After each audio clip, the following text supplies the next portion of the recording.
Paul était une silhouette discrète, l'homme du 3e étage que l'on saluait sans jamais vraiment voir. Il marchait, voûté, usé par la vie, ses yeux fatigués cachant une histoire que personne ne prenait le temps de deviner. Sa solitude emplissait son petit appartement, partageant ses repas et ses soirées silencieuses. Les voisins pensaient qu'il était seul par choix, ignorant qu'il avait 3 enfants pour qui il avait tout sacrifié. Dans son portefeuille, il gardait leurs photos d'école, son trésor secret, la preuve qu'il avait été un père, un pilier. Paul portait des vêtements propres mais usés, chaque fil racontant un sacrifice. Il ne se plaignait jamais, acceptant son sort avec dignité. Il était l'un de ces héros anonymes, bâtisseurs de vie, dont on oublie le nom mais jamais l'impact. Invisible mais essentiel. Un roi dans un royaume déserté. Personne ne voyait l'homme derrière l'ombre. Et pourtant, il attendait encore, chaque jour, un signe de ses enfants. Les mains de Paul étaient marquées par le labeur. Maçon, mécanicien, déménageur, homme de ménage. Il enchaînait les emplois, économisant chaque sou pour offrir à ses enfants un avenir meilleur.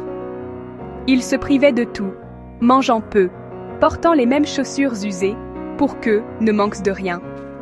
Après la mort de leur mère, il fut père et mère à la fois, se levant avant l'aube, veillant sur leurs devoirs le soir. Il leur disait « Travaillez bien, ne finissez pas comme moi ».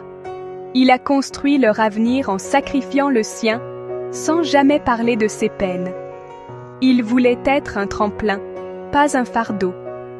Il a payé leurs études, leurs billets d'avion, leurs rêves. Et quand ils sont partis, il est resté seul, dans un appartement devenu trop grand, trop silencieux. Son bonheur, c'était leur réussite. Son luxe, c'était leur envol. Il leur a donné des ailes, même si cela signifiait sa propre solitude. Toujours, les enfants de Paul ont réussi. Ingénieurs, médecins, avocates, à l'autre bout du monde. Ils suivaient leur vie sur les réseaux sociaux, souriant seuls devant son ordinateur. Au début, les appels étaient fréquents, puis plus rares, puis seulement pour les grandes occasions. Paul ne parlait jamais de lui, cachant sa solitude et sa santé déclinante. Il inventait des amis, des sorties, pour ne pas inquiéter ses enfants. Le silence s'installait, pesant, chaque appel plus court, plus lointain. Il était devenu un point sur leur carte, un devoir à cocher. Quand la maladie est arrivée, il n'a rien dit.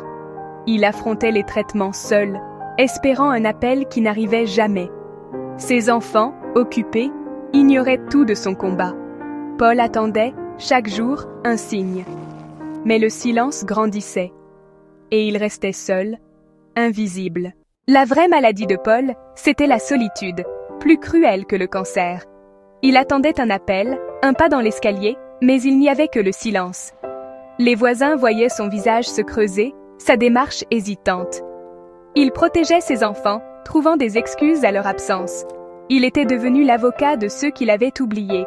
Les voisins lui apportaient parfois une soupe, un mot gentil, des gestes simples que ses enfants ne faisaient plus.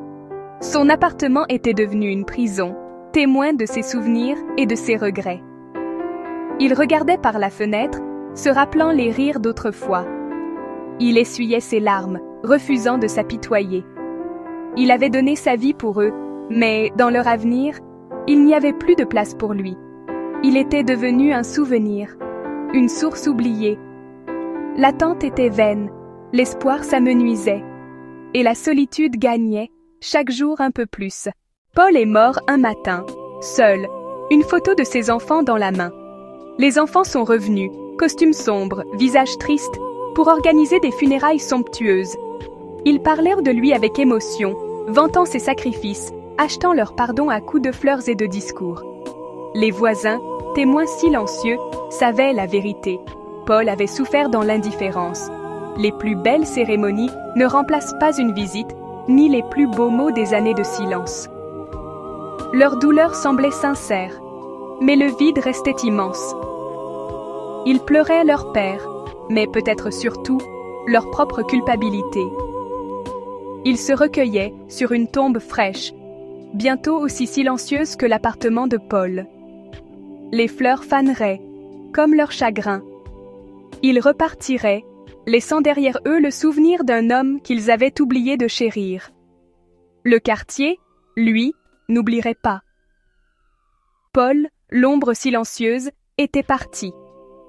Et le silence demeurait. L'histoire de Paul est un miroir tendu à notre société. Combien de parents attendent un appel qui ne vient pas? Ils ont tout donné pour nous, et souvent, nous oublions de nous retourner. Si vos parents sont encore là, vous êtes riches. Cette richesse est fragile. Elle peut disparaître demain. N'attendez pas les funérailles pour offrir des fleurs ou dire « je t'aime ». Dites-le maintenant, tant qu'il est encore temps. L'amour filial se cultive chaque jour, sinon il se fane dans le silence. Prenez votre téléphone, appelez-les, écoutez-les, serrez-les dans vos bras.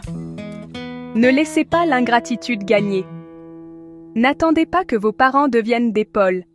Aimez-les, aujourd'hui.